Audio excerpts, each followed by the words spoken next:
ಈ ಸಂದರ್ಭದಲ್ಲಿ ಈ ಉತ್ಸವವನ್ನು ಇನ್ನೂ ಹೆಚ್ಚಿನ ಪ್ರಮಾಣದಲ್ಲಿ ಆಚರಿಸಬೇಕು ಅಂತ ಹೇಳಿದರು. ಈಗ ಆಚರಿಸಿದಂತಹ ಪ್ರಮಾಣವೂ ಕೂಡ ಇದು ನಮಗೆ ಪೂರ್ಣ ರೀತಿಯಲ್ಲಿ ಸಮ್ಮತಿ ಅನ್ನುವಂಥದ್ದಿಲ್ಲ.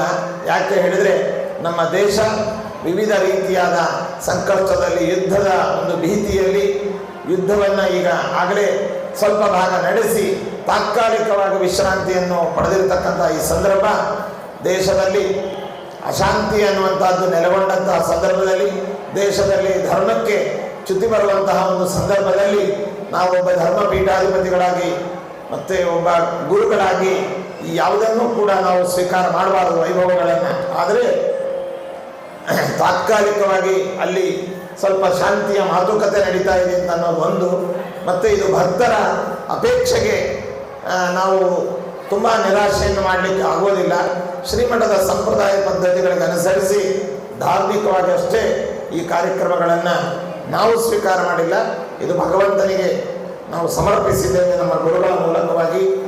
ಏನು ದೇಶದ ರಕ್ಷಣೆಯಲ್ಲಿ, ದೇಶದ ಸುಭದ್ರತೆಗೋಸ್ಕರವಾಗಿ ನಮ್ಮ ಭಾರತದ ಘನವೆತ್ತ ಸರ್ಕಾರ, ಪ್ರಧಾನಮಂತ್ರಿಗಳು, ಅದೇ ರೀತಿಯಾಗಿ ಇತರ ಮಂತ್ರಿಗಳು, ರಕ್ಷಣಾ ಮಂತ್ರಿಗಳು, ಇವರೆಲ್ಲರೂ ಕೂಡ ಅತ್ಯಂತ ಜಾಗರೂಕರಾಗಿ ಮತ್ತು ವಿವೇಚನಾಪೂರ್ವಕವಾಗಿ ದೇಶದ ಸಮಗ್ರತೆಗೆ, ದೇಶದ ರಕ್ಷಣೆಗೆ, ದೇಶದ ಭದ್ರತೆಗೆ ಏನೆಲ್ಲ ಕಾರ್ಯಾಚರಣೆಯನ್ನು ಮಾಡ್ತಾ ಇದ್ದಾರೆ. ಅವರನ್ನು ಈ ಸಂದರ್ಭದಲ್ಲಿ ಅಭಿನಂದಿಸಿ, ಮತ್ತು ಸೈನಿಕರು ರಾತ್ರಿ ಹಗಲು ಎನ್ನದೆ, ಬಿಸಿಲು ಮಳೆ ಎನ್ನದೆ, ಆ ಮಂಚಿನ ಒಂದು ಯಾವುದೇ ಇದನ್ನು ಕೂಡ ಲೆಕ್ಕಿಸದೆ ದೇಶದ ರಕ್ಷಣೆಗೋಸ್ಕರವಾಗಿ ನಿಂತಹ ಎಲ್ಲ ಯೋಧರನ್ನು ಮತ್ತು ಯುದ್ಧದಲ್ಲಿ ಸಾವನ್ನು ಅಪ್ಪಿರತಕ್ಕಂತಹ ವೀರ ಯೋಧರನ್ನು ಮತ್ತು ಅವರ ಕುಟುಂಬ ಸದಸ್ಯರನ್ನು, ಜೊತೆಯಲ್ಲಿ ಪುಲ್ವಾಮಾ ಇದರಲ್ಲಿ ಪೆಹಲ್ಗಾಮ್ ಇದರಲ್ಲಿ ಮಾರಣ ಹೋಮಕ್ಕೆ ಧರ್ಮದ ಹೆಸರಿನಲ್ಲಿ ಈಡಾದಂತಹ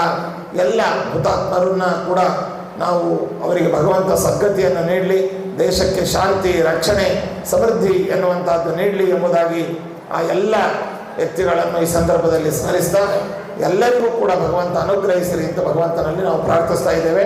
ಮತ್ತು ಈ ನಮ್ಮ ದೇಶದ ರಕ್ಷಣೆಗೋಸ್ಕರವಾಗಿ ನಿಂತಹ ಏನು ಘನವೆತ್ತ ರಾಜ್ಯ ಸರ್ಕಾರ, ದೇಶದ ಒಂದು ನಮ್ಮ ಘನವೆತ್ತ ಸರ್ಕಾರ ಇದೆ, ಕೇಂದ್ರ ಸರ್ಕಾರ, ಈ ಸರ್ಕಾರವನ್ನು ಮತ್ತೊಮ್ಮೆ ನಾವು ಅಭಿನಂದಿಸಿ ಈ ಯುದ್ಧದ ಮತ್ತು ದೇಶ ರಕ್ಷಣೆಗೆ ಬೇಕಾದಂತಹ ರೀತಿಯಲ್ಲಿ ಮಠದ ವತಿಯಿಂದ ರಾಯರ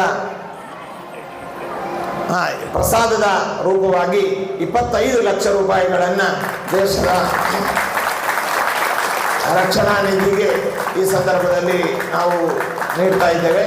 ಮತ್ತು ನಮ್ಮ ರಾಜ್ಯ ಸರ್ಕಾರವು ಕೂಡ ಈ 13 ವರ್ಷದ ಅಭಿವೃದ್ಧಿ ಇತ್ಯಾದಿ ಕಾರ್ಯಕ್ರಮಗಳಿಗೆ ಸಂಪೂರ್ಣವಾಗಿ ರಾಜ್ಯ ಸರ್ಕಾರ, ಕರ್ನಾಟಕ ರಾಜ್ಯ, ಅದೇ ರೀತಿಯಾಗಿ ತಮಿಳುನಾಡು, ಮಹಾರಾಷ್ಟ್ರ, ಕೇಂದ್ರ ಸರ್ಕಾರ ಎಲ್ಲವೂ ಕೂಡ ನಮಗೆ, ವಿಶೇಷವಾಗಿ ನಮ್ಮ ಆಂಧ್ರ ರಾಜ್ಯ ಸರ್ಕಾರ ನಮಗೆ ಸಂಪೂರ್ಣವಾದ ಸಹಕಾರವನ್ನು, ಬೆಂಬಲವನ್ನು ನೀಡಿದೆ. ಎಲ್ಲ ಜನಪ್ರತಿನಿಧಿಗಳನ್ನು, ಕಾಲಕಾಲದ ಮುಖ್ಯಮಂತ್ರಿಗಳನ್ನು ಮತ್ತು ಅದೇ ರೀತಿಯಾಗಿ ನಮ್ಮ ದೇವಾದಾಯ ಧರ್ಮಾದಾಯ ಶಾಖಾ ಮುಜರಾಯಿ ಇಲಾಖೆಯ ಎಲ್ಲ ಆಯುಕ್ತರು ಮತ್ತು ಇತರ ಅಧಿಕಾರಿಗಳನ್ನೆಲ್ಲರನ್ನೂ ಕೂಡ ಅಭಿನಂದಿಸಿ ಎಲ್ಲರಿಗೂ ಶುಭವನ್ನು ಕೋರ್ತಾ ಇದ್ದೇವೆ. ಸರ್ವೇ ಜನ ಸುಖಿನೋ ಭವಂತು, ಸಮಸ್ತ ಸನ್ಮಂಗಳಾಗಿ